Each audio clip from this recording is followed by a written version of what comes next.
Apakah kalian pernah menonton film ini? Pagi kakak, ini susunya ya? Makasih. Selamat ulang tahun kakak. Atau film ini? Siapa yang mau berbuat baik? Dia itu beda. Beda. Ya, aku juga beda. Kamu juga beda. Kita semua beda. Semua orang beda. Nggak ada yang... Pemeran dari film ini, entah mereka sendiri mengalami atau mereka memerankan yang dinamakan disabilitas perkembangan. Ini merupakan gangguan pada fisik ataupun mental yang terjadi sebelum usia 22 tahun.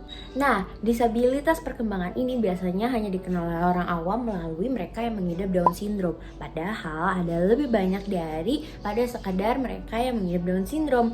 Disabilitas perkembangan ini juga merupakan kategori besar kepada orang-orang yang mengidap penyakit autism spectrum disorder, lalu ada gangguan berbicara, gangguan menulis, atau bisa juga mereka yang mengalami tics seperti Billie Eilish, ataupun ada banyak lagi gangguan seperti yang tertera berikut ini. Dari data pengidap disabilitas perkembangan yang ada di Indonesia seperti yang saya tampilkan berikut ini, tentu saja kita bisa melihat banyak sekali angkanya dan pastinya ini juga masih berada di sekitar kita. Namun mungkin kita sendiri kurang aware, dan yang kedua kita sendiri lebih acuh dan bagaimana ya caranya sebenarnya kita untuk bisa peduli juga pada teman-teman yang mengalami disabilitas perkembangan. Pertama, tak kenal maka tak sayang. Mungkin kalian sudah bosan, tapi itu benar adanya. Teman-teman yang mengalami disabilitas perkembangan mungkin cenderung berbeda dan cenderung dikucilkan oleh para society karena mereka memiliki kondisi fisik, mental, dan cara bicara yang berbeda. Padahal jika didalami lebih lanjut, mereka memiliki potensi yang luar biasa seperti orang-orang yang saya sebutkan berikut ini. Meet Stephen Hawking, salah satu penyandang amyotrophic lateral sclerosis dan memiliki keterbatasan pada geraknya, namun ia merupakan seorang fisikawan yang sangat luar biasa jenius. Selanjutnya datang dari Indonesia ada Stephanie Handoyo yang mengalami Down syndrome namun tetap bisa berprestasi pada cabang olahraga renang tingkat internasional.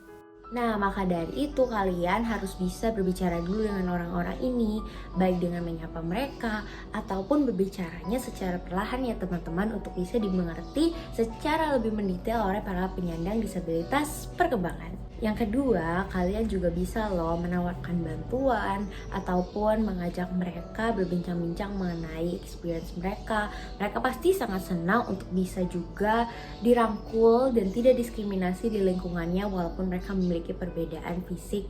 Nah, kalau tadi itu dari sisi personal, dari sisi yang lebih profesional, teman-teman yang mungkin memiliki usaha atau misalkan berorganisasi, jangan lupa juga untuk melibatkan teman-teman yang memiliki keterbelakangan atau penyandang disabilitas perkembangan ini. Mengapa? Karena mereka bisa saja berpotensi dan juga bisa melatih mereka untuk bekerja sama dengan orang yang mungkin tergolong normal dan tidak memiliki disabilitas ini, sehingga mereka juga dapat berkembang dan akhirnya dapat mengerti kehidupan dari yang harus mereka jalani.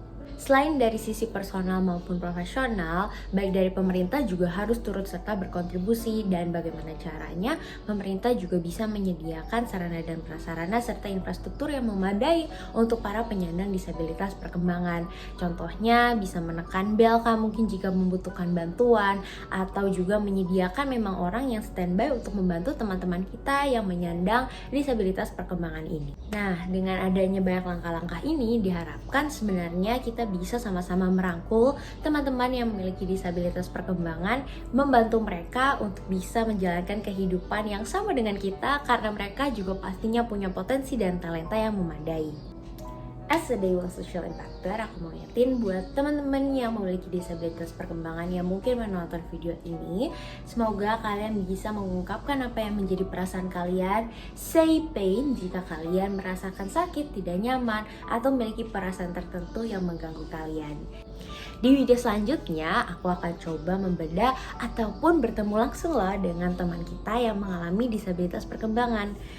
Kira-kira siapa ya dia? Ditunggu ya konten berikutnya. Dadah!